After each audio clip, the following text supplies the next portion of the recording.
Ayo, little man, what's going on, everyone? Nick and Adam back at it again with another video, and not just any video. We have a placing Amaryllis list that I know you guys all want to see, but before we jump into it, like and comment and subscribe.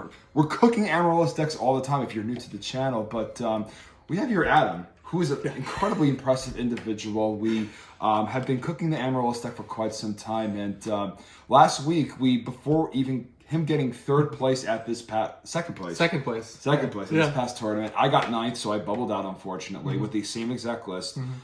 Tell us about the tournament you were at last week at Gamer's Choice. So I came in first. Well, I tied first with for the Book of Moon CP Super Tournament, and yeah, I don't know. I felt really amazing about I felt really great about this deck, and I decided to use the same exact list for Raleigh, and I took it too. Yeah. You know, so yeah, then we went through sideboard plans, and I don't know, Nick, I guess, fell in love with the list, and then we ran with it. We definitely ran with it, and I gotta say, I was so impressed with the power of this deck and the way that a lot of the things that were keeping it back before, we kind of solved with this initial iteration of the list. So we're going to jump right into it, and we're probably going to be changing the name of the deck from Amaryllis to Titanial Turbo. So Adam, let's talk about you. I want you to start. So talk about Titanial, what this card is and why it's so important in today's metagame. All right, so this card is a monster. I mean, it is a monster. Right. It's not a spell or a trap, but it basically you could set up a board of negates, and each deck only has a limited amount of answers to Titanial, and if you can just summon Titanial enough, the opponent just runs out of outs and they can't do anything, and you just overwhelm them. Amaryllis is more so a supporting element to it, where, to give Titanial a negate at the end of the turn and to help push in damage.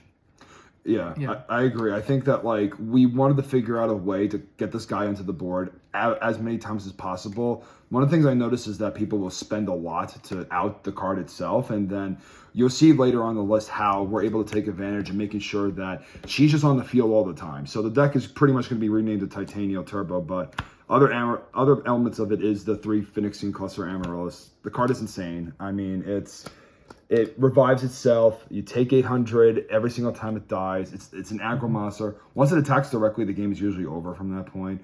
And just kind of going over, I guess, these my cards are already included. And lastly, the Botanical Lion. So I get a lot of shit for talking so much about this, and I know, Adam, you were not the biggest believer, but I wanted to share your thoughts of what this card is to you. Yeah. When I first started playing the deck, we had a lot of differences. For example, I was very much adamant about Debris Dragon. You finally saw the light regarding that, and you were adamant about Botanical Lion. And basically, this card, it's crazy. Even though the effect seems very simple, and it seems just like a beater, the moment you end up running... Alright, so regarding Botanical Lion, the moment you end up running over a Thought Ruler Archfiend, a Stardust with it, it feels insane. And on top of that, every plant monster essentially has an additional effect of you can banish this from the grave to summon a Amaryllis or burn for 800.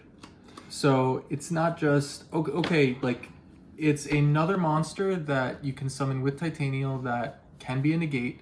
It can be another target for Miracle Fertilizer after you ran out of Titanials in grave.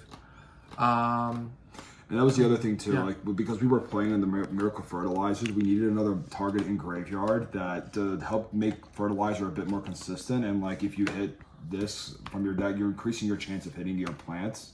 And ultimately, this card is just one of the most well-rounded cards from it. You can't brain control it either. One of my favorite plays in the deck, and I know that you've done this a few times, is Charge for Raikou. And then after that, set the Botanical Lion, and then they just summon a weenie monster to try to trade with what they think is the Raikou, and they just take a ton of damage, and they have to put it back row, and you swing it to attack. And you're dealing 2,000 damage there, and then putting down the Raikou. So the card has so much synergy, and the card is so insane. So I don't understand why people don't like it, but it's neither here nor there. So that's the plans. So that's the plant stuff. And then millers. So, I mean, any comments on these? Is the 2 Raikos, 2 Lilas, Card Trooper. I think this ratio is perfect. It's always been perfect. Any thoughts on that? No, I agree. I mean, I did play around in earlier versions of the deck with like going 3 of one of them or 3 of both of them, but ultimately I feel like 2 and 2 is perfect. And these are, besides for milling and going towards one of the win conditions of the deck, they also are problem solvers, where anything that the deck often has problems with, like Royal Oppression, they can both pop it. Fossil Dino, Raikou can help deal with that. Even though there are cards that the deck still has issues with, these are sort of very flexible cards. Yeah, definitely. I also think that, like, Lila's is a key starter. It answers back row, baits bottomless. It's like, it's everything that you wanted to do in a deck, for sure. They basically, in addition to milling, they make way for Titanial. Right. When you get them on low resources and they don't have any more outs to Titanial, okay, they have Mirror Force, one of the outs to Titanial, Lila. They have Torrential, Lila. They have Bottomless, Lila. Yeah. Lila will eat all that up. Awesome. There we go. And now we're getting into like what you popularized into the list is Debris Dragon. So this one's completely you. Like, this card, I cannot understand people not running this card in a plant-centric deck. I mean, if you have Dandelion, you just have a free, like, 1-card Black Rose Dragon. There is no card in all of Edison format that is just a 1-card nuke. Plus, you get 2 tokens on top of that. Yeah. And this deck also has the added benefit of being able to banish plants from grave, to flip one of their monsters to attack, get a nice amount of damage in, 2,400, 28 in. You don't even have to risk gores. And on top of that, you could even set up a DDR play by banishing your Lone Fire, and it's crazy. Right. It took me a lot to get to this point with this card too. I think that I was so it's a normal summon. You have to think about whether to banish Dandelion or not. But the reality of it is that the deck does have other targets for it. The 1-card nuke is insane. The other thing too with Titanial, that it helps soft lock your opponent when you make a Stardust Dragon with multiple tokens and Titanial, because Titanial protects Stardust from targeting, and Stardust protects Titanial from mass destruction. So you have those two cards are easy ways to get to those 2 cards. Yeah. You're just gonna lock out the game, and your chances of winning that game are just super infinite. So I mean, it's too good. I was so, and also if they have oppression up, it's a 2K wall. So then they have to out their own oppression to continue, or you could just accumulate resources so that oppression, the effects of oppression are ultimately mitigated. And then lastly, the 3 other cards in the deck are Plague Spreader, Morphing Jar, Necrogarna. I mean, we don't need to talk about Plague Spreader and Necrogarna. I think those cards are mandatory, but Morphing Jar is definitely a card that I think is insane. It comes out a lot, but how was it feeling during your tournament experience when you were seeing the card? This card can win you the game. It just will flat out win you the game. A lot of decks can't support it because either they might have to they won't be able to fully take advantage of discarding their hand, or be able to set enough and then be explosive the following turn. This card, I have Morphing Jarred away a hand of 4 cards, and I've been completely fine with that. Yeah. I discard 2 Titanials, discard bricks. I end up drawing into Miracle Fertilizer, trade in with another level 8. And you just get 5 cards deeper into your deck. And oftentimes, I've even set this with just 1 spell or trap. To block the attack. Yeah. It's that a Wing Blast. Okay, I will Wing Blast their monster, and then on my turn, and they don't like commit any cards because they think it's Raikou. So Yeah. like they have this handful of cards, and then you just set your whole hand and you flip this, and it's like exactly you go plus so hard. Yeah. Because they end up thinking that you set a Raikou, they don't set any Splash traps. Yeah, it's the mind games with this card are insane, and it's like you can't play around everything. So like having that extra it gets boarded out a lot because it's bad against a lot of matchups, but like the matchups that it's good against is the card's unreal. So next 3 trade-in, we don't need to talk about this card. Yeah. Very, very standard. 3 Amaryllis. Any less is wrong. Yes, any less is wrong. And then you have one of each. So this deck, besides for having a boss monster that just you could spam and negates things for tributing tokens, you have a legal snatch steal. Yeah. Like no other deck has that. And then DDR is just crazy. Okay, you discard a Necrogardna, summon a Titanial, or summon a Lone Fire Blossom, and they fuel each other too. Yeah, they combo together. I will often hold onto Hidden Armories until the turn I use them and just blow the opponent out, as opposed to telegraphing I have. Right. I mean, there's some hands that you definitely have to like fire Hidden Armories if you have like multiples in your hand because like you just cannot risk drawing them, especially if your hand is just like super unstable. But like the moments where like you're able to throw down your whole hand for them is just insane. And the best card in the deck. One of the best cards in the deck. No, the best card in the deck. The best card in the deck. Miracle Fertilizer. This card was the reason to play the deck this weekend. I think that what we were able to take advantage of more so than any other deck in Edison format is no one knew what this card did. I think one of the reasons why I topped and did well at Nationals last year with Amaryllis was that no one knew what Titanial did, no one knew what Amaryllis did, and then like there was a card that we needed to like include that kind of had that feature. So for those of you that do not know what this card does, right? Once per turn, you could target a plant in the graveyard and you can special summon it. When the monster is special summon, it cuts your normal summon set, so it does have some synergies with Hidden Armory. They lap on top of one another. Also, if Miracle Fertilizer were to be destroyed, it does not take the monsters with it. But if the monsters die, they go away with it, and that's important because I mean, like you've played so much of this deck over the last like week. How many times has someone like Heavy Storm just this card or MST just this card, thinking that it's going to take the monsters with it? I mean.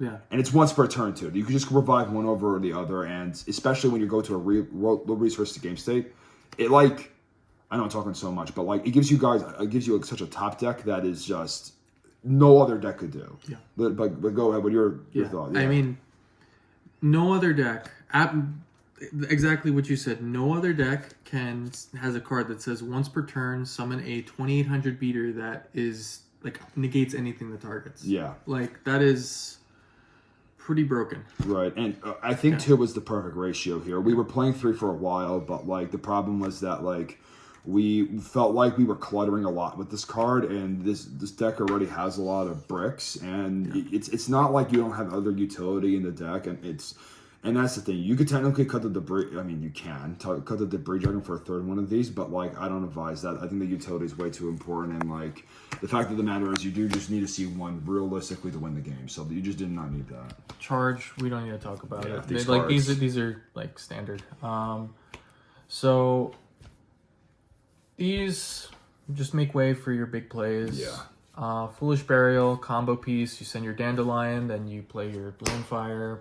Or, you know, there are games that I've even just Lone Fired, and I've Foolish Burial for Lone Fire, and then played Miracle Fertilizer to essentially play Lone Fire from the deck. Exactly, yeah. There's definitely some, like, I definitely done that, or like just send like a Titanial so I could keep Lone Fire, so I could keep the Miracle there, and then like you're just able to like, it's just so strong. Trap cards. The best discard trap in the game. I don't care what anybody says. People play like Raigeki Break. People play like Karma Cuts. This card is so good, especially in a deck where like you're a bit of a slower start. You need to put him back, and it hits back row. It hits monsters. It keeps like value target out of the graveyard. I mean, you were on 2 at one point. You bumped up to 3, but like, what do you? Yeah, I've gone back and forth, but truthfully, I think 3 is definitely the right number.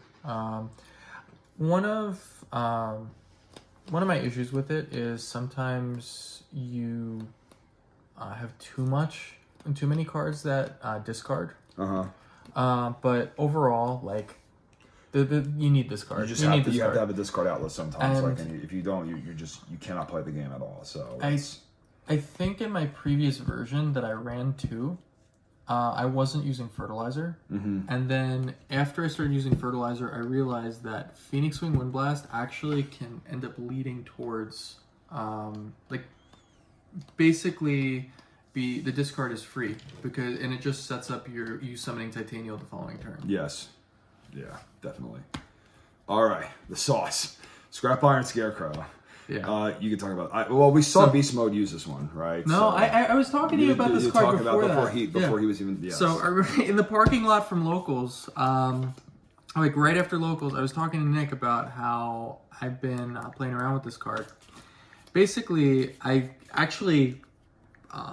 Nick sort of indirectly gave me the idea for this card because he was on One Threatening Roar. And I figured that with this deck, there aren't really turns that you want to stop a full, a full battle phase because you'd rather have gradual defense every turn because every time you summon a Amaryllis, the opponent summons a monster. They try to attack your Amaryllis with, I don't know, Sangan, something like weak. You flip Scrap Iron. Now, they need 2 monsters to take down your Amaryllis. Your Amaryllis is going to change to attack, run over their monster. On top of that, besides for comboing with Amaryllis, it combos with your Card Trooper. Card Trooper just keeps on getting free mills. They attack in with something that is weaker than 1900. It also Scrap Iron. In the Blackwing matchup, it nullifies the Sirocco Pump, but you literally cannot do it. It nullifies Sirocco Pump. It makes you not really care about Shura running over your Amaryllis to get a value, but we'll talk about Shura later on. Right, and also it combos so well with Debris Dragon because it forces them to commit more cards to nullify Scrap Iron. So when you see them place more cards on the board, then you could Debris and then just pop the board with the Black Rose Dragon, and it's just so much insane value. And on top of that, because this card stays and it just annoys the opponent so much, they end up using their Spell or Trap removal on it. Instead of your fertilizer. So basically this, besides for saving you from negs and giving you more mills by giving your monsters more time, they end up if they use their MST on it, their Dust Tornado, their whatever on it, that is one less card that they have to take down one of your equips, one of your Miracle Fertilizers, and it ends up just fully supporting the strategy. Absolutely. And then lastly, three broken cards. Yeah. You don't even talk about these, All right. Extra? Yeah. So, extra. It's the same cards. We'll go over the ones that are literally important. So, the Armory, this, Goyo. Tempest Magician, I don't know if you made it. I didn't make it this past week. I didn't make it this past week. However, you need to have it. You have to have it. Iron Chain, this came up once for me. This card's pretty good. Black Rose Dragon. The best card in the extra deck. Literally. Armor Master, we play Gale on the side deck. Yeah, we'll talk about Armor Master in a sec. Fair enough. Stardust, Thought Ruler, Colossal, RDA, and then Dark Knight Dragon. I personally did not feel the need to use the extra deck as much this past week. Absolutely. You don't really need it, honestly. You do because you have your key cards, but the extra deck did feel a little tight because we did have to cut Age of Fairy Dragon for the Armor Master to support the card in our side deck, but it was worth it at the end of the day. The Darken, I think, I know Adam's not so sold on it, but I think Darken is definitely important for those moments where you have Plague and then you take the Caius or the Armling and then you're able to out the set that follows through with it. I can't recall any super high impact ones. They all kind of do their job over time.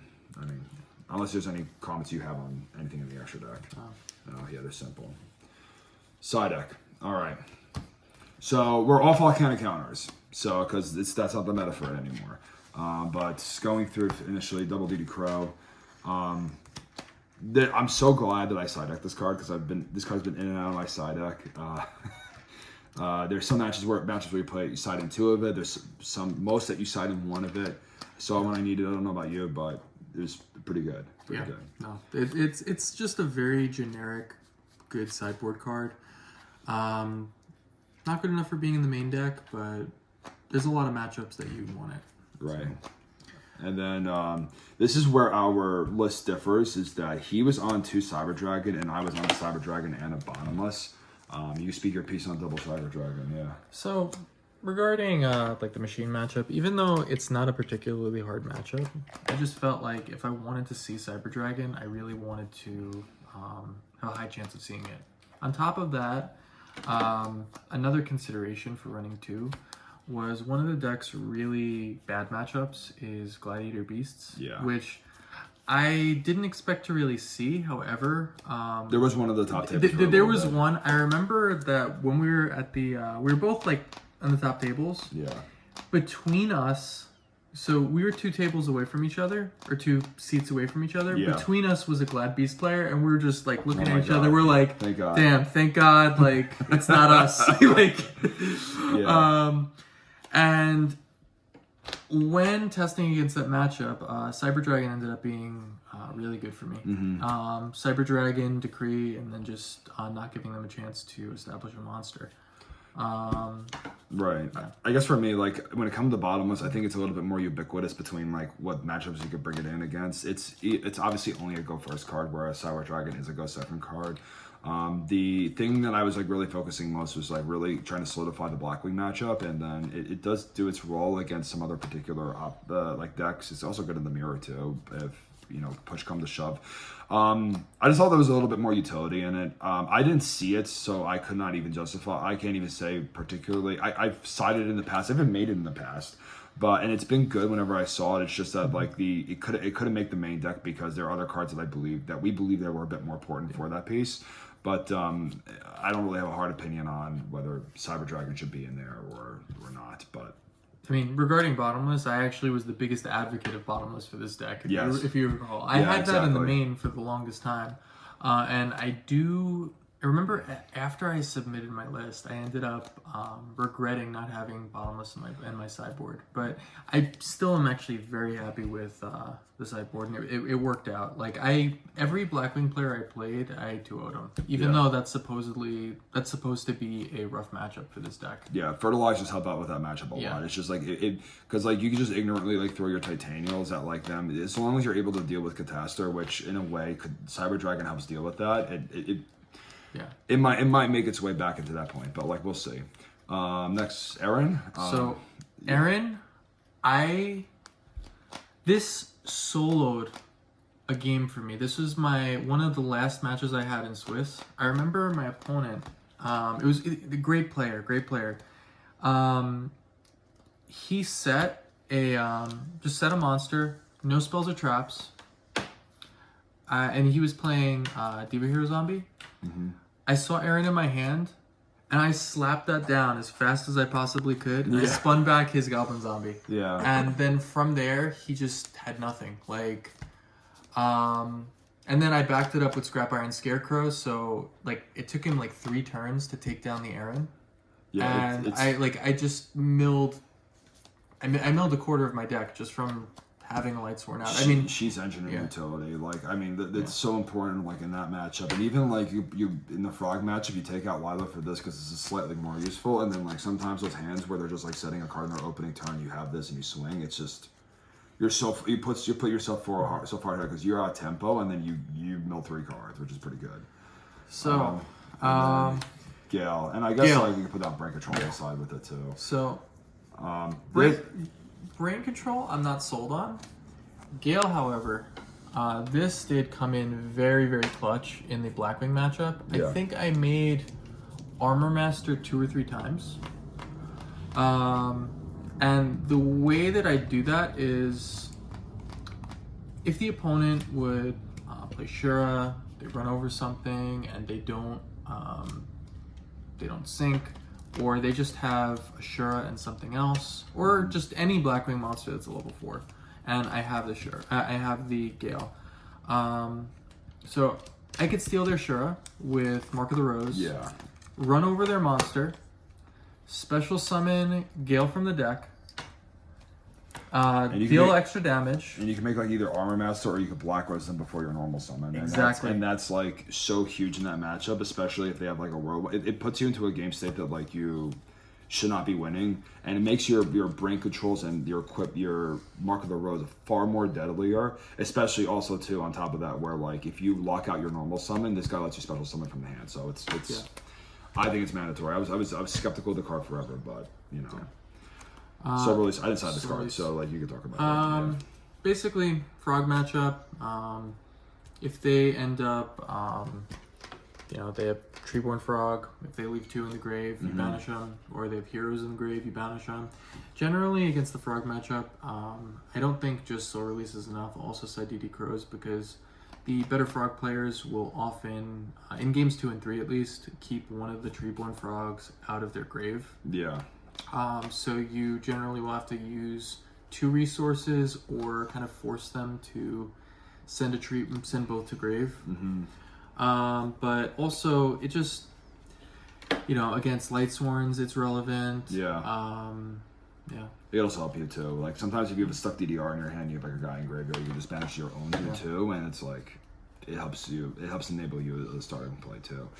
This is the best card in the side deck for me. I think this is good. I absolutely agree. Because basically it won't be games I shouldn't. Like that's for sure. There have been games where, because this deck can just put so much damage on board. You could summon 2 Titanials plus Amaryllis, and you just Lightning Vortex. They cannot deal with that much damage, and it's over. Or it answers basically their sideboard cards, like Fossil Dyna, Thany's Fiend, etc. And yeah. Absolutely. And then we also went through like trying to really emphasize crushing back row by double Decree, double Dust Tornado. This was his idea. So one of the biggest things was that like we wanted different things for different matchups, and Decree was not good. Like it was good against like say Black Wings, but like Dust Tornado was way better against Black Wings in that regard. It's like when you play against Black Wings and you flip roll Decree, it's like okay, like I could play safely into Torrential or Mirror Force, and that's not something that like we really wanted to have. So like these 3 usually come in against like say Vayu, but like these will only come in against like Black Wings. And I think the important thing here is that like Vayu just cannot like beat you without their back rows. They just like can't, unless like they have like an insanely god hand that involves Dark-Armed Dragon. That's the only way in which they could beat you with Dark-Armed Dragon isn't good against this deck if you have a Titanial. I mean it's sometimes you can just crash it, and if you don't have the gas, then it's like it feels bad. But like that's the only way that you're in that position. But like outside of that, once you have like Decree up in Titanial, it's like it becomes impossible to lose. It really does feel that way. But yeah, and also Dust Tornado too, just being like that. Hitting Black Whirlwinds or in the mirror, he played the mirror, so it definitely proved its class. But you developed this side plan, so you could talk about that a little bit more. Yeah. So the way I came to think about this was against Black Wings, you need to have certain interruptions for them, because otherwise they could just run you over or do Blackwing things. So I preferred having the Dust Tornado because you didn't fear the back row in Blackwings as much, because Titanial can make Icarus attack go very minus. Yeah. And if Dust Tornado would even clear their Dust Tornadoes or their Black Whirlwind mainly. Black Whirlwind was really what I was more concerned with. When it came to Vayu, though, Vayu, they just summon 2300 vanillas. Yeah. It's a very aggressive deck, and it's a very strong deck. Yeah. But when you simplify it to the monsters they summon, Titanial beats all their monsters. Yeah, you take away their targeting, you take away their trap cards, they can't win the game. Yeah. So with Black Wings can beat your monsters, but with Vayu, they can't beat your monsters, so you'd prefer to just take traps out of the equation. Right. And then lastly, the last 2 cards of the deck were Karma Cut and Starlight Road. So for me, I played in the Game of Choice tournament last week too. Karma Cut was a very important piece because like you really needed to keep your discard trap ratios alive, and that was also good against like the decks that Wing Boss was not good against. So this was able to hit like the black wings and also too like it's sometimes could FTK frogs out of nowhere. Like if they bring a Treeborn back and there's another one in the graveyard, you flip this, you get rid of all the copies in the graveyard. In the hero matchup, you're able to flip this against Neo's aliases, and you just sometimes kill all their cases in the graveyard.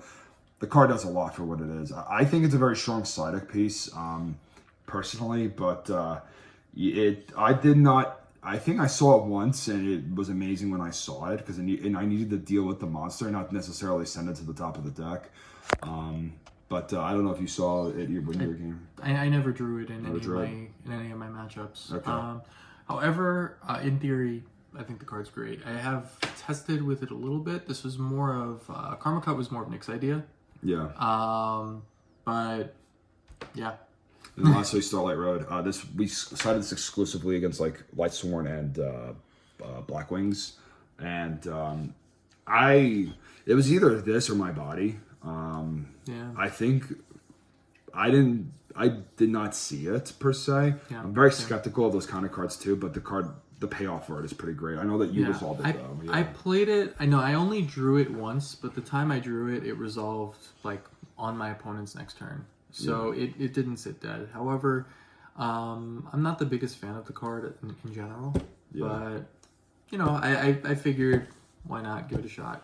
For sure. All right, and that's the deck. So Adam, any last closing thoughts on your tournament runs the last 2 weeks, or anything like that before we jump in? No, it was honestly a really great time. Subscribe to Team Little Man. Subscribe.